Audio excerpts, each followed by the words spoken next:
Tēnā tātou katoa, good evening from London. We're live from Westminster Abbey tonight as the final preparations are being made for the state funeral of Her Majesty Queen Elizabeth II.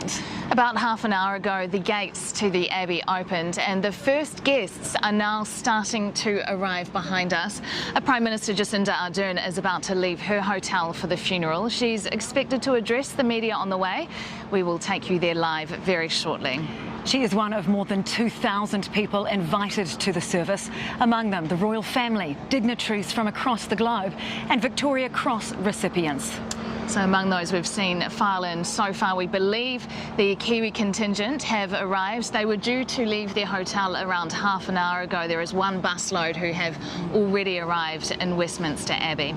And it'll be interesting to see what the Prime Minister has to say as she leaves her hotel. This is a big event to happen on her watch, isn't it, Mel? Yeah, and she's met a number of times in recent days now with King Charles, with Prince William. I spoke with her yesterday and she said it is clear that although they are coping quite well in public, behind closed doors, obviously this is still a family funeral and they are grieving just like any of us would for their grandmother, for their mother.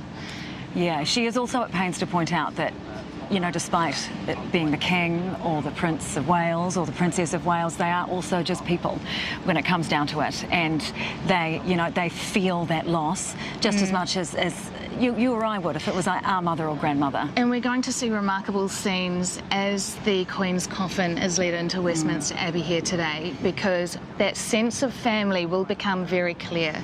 Generations of family. And he will be led in by King Charles, but followed, as you say, by his children and then his grandchildren too.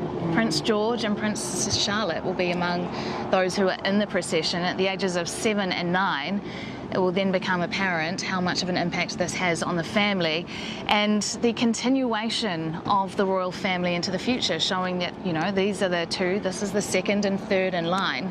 And that is going to be a big statement as they lead their great-grandmother through into Westminster Abbey. Yeah, the procession that we will see coming here to Westminster Abbey, similar to what we saw the other day as the Queen's coffin was taken from Buckingham Palace for the final time to Westminster Abbey. However, we will see members of the royal family included that weren't in that procession. OK, well, the Queen has been lying in state at Westminster Hall, just around the corner from the Abbey, as I was saying, since last Wednesday. The final visitors to see her coffin left the hall just around 2 hours ago.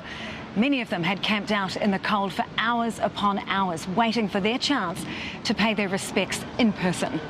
After the final member of the public had her moments with the Queen, Parliament's Black Rod, Sarah Clark, bowed her head.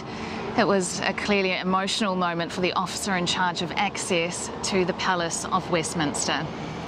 All right, well, we are just waiting now to see Prime Minister Jacinda Ardern, who is due to come out any second. She'll be hopping on a bus. She's made it very clear that despite some world leaders like President Biden from America not wanting to bus, she's very happy to do so. Yeah. And her partner Clark, her fiancé Clark Gayford.